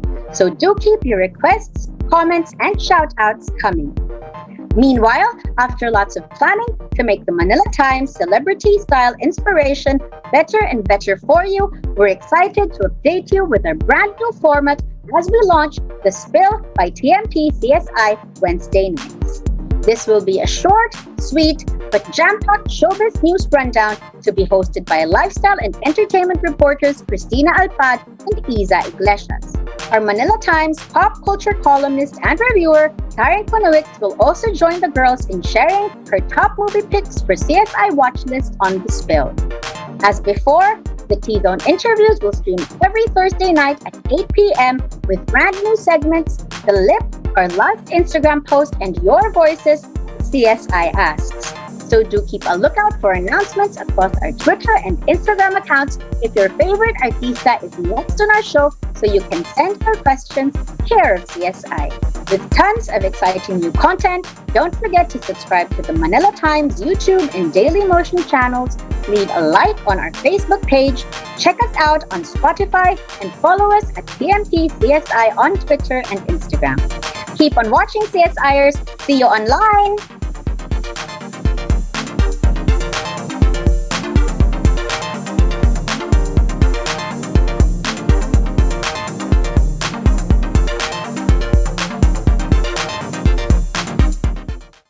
CSI Celebrity Style Inspiration.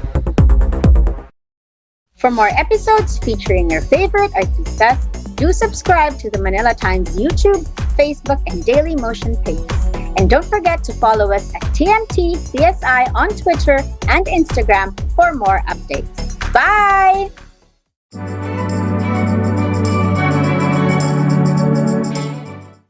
CSI Celebrity Style Inspiration. We've long waited to have this beautiful rising star in CSI, and finally, makakasama na po natin ang First Lady ng Primetime TV ngayon, the very sweet, sexy, and talented Sanya Lopez. Hi, Sanya! Hello po! Hello sa lahat ng musboy-bay lati sa Manila Times. Hello po sa inyong lahat.